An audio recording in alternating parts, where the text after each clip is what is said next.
دا ملګری تپوس کوي چې یو کس وفات شوی نو د هغه ورثه او د هغه د منځونو د فدیې پیسې د یو جماعت په بنیادونو کې د ګټو د پاره ورکړې وي، یعنی د موز چې کومه فدیه وه نو د هغې پیسو باندې یو جماعت بنیادونو له ګټې راړي، نو دغه فدیه ادا شوې ده او که نه؟ نو جواب دا دی چې څنګه تاسو سوال کې اووي دا خبره موږ کړې وه چې د فدیې پیسې دا د زکات مستحق افرادو له ورکول دي او هغې د هغې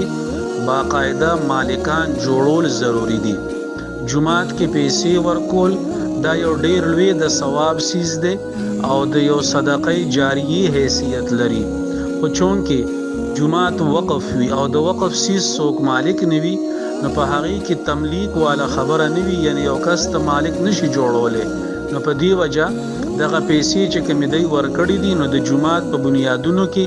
د هغې د صدقې ثواب دی، دی ته به الله تعالی تر آخره وخته پورې انشاءالله د جماعت د صدقې هغه ثواب رسي. خو په دغه طریقه دغه فدیه نه ده ادا شوي، د فدیې پیسې به دوباره یو د زکات مستحق له ورکوي.